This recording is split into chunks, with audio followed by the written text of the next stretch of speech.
આવો સાંભળીએ પુરુષોત્તમ માસની કથાનો અધ્યાય 6 મળ માસનું દુઃખ નિવેદન। સતપુરાણી બોલ્યા, ભગવાન વિષ્ણુ મળમાસ સાથે ગોલોક ગયા।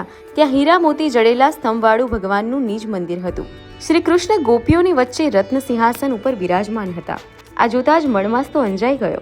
શ્રી વિષ્ણુએ બે હાથ જોડી શ્રી કૃષ્ણને પ્રણામ કર્યા અને પ્રાર્થના કરી કે હે પ્રભુ, આખું જગત વિનાશી છે, આપ એક જ અવિનાશી છો। આપ સચ્ચિદાનંદ સ્વરૂપ અને સર્વના દુઃખ હરનારા છો। આપનો જય હો। શ્રી વિષ્ણુની પ્રાર્થના સાંભળી શ્રી કૃષ્ણ પ્રસન્ન થયા અને પાસે ઉભેલા આંખમાં આંસુ સાથે ધ્રુજતા મળમાસને જોઈને તેમણે પૂછ્યું, આ તમારી સાથે કોણ છે? શા કારણે દુઃખી છે? ગોલોકમાં આવ્યા પછી કોઈ દુઃખી રહેતું નથી, છતાં આ કેમ થરથરી રહ્યો છે? શ્રી વિષ્ણુએ કહ્યું, હે બંસીધર, આ અભાગી જીવનું નામ અધિકમાસ છે। તે સમયના સાર રૂપે 3 વર્ષે આવે છે। તેથી બધા મળમાસ કહીને હલકા નામે સંબોધીને તેનો તિરસ્કાર કરે છે। તેથી તે અપાર દુઃખ ભોગવે છે। તે પોતાના દુઃખમાંથી છૂટવા આપ દયાળુના શરણે આવ્યો છે, તો કૃપા કરીને તેનું દુઃખ દૂર કરો।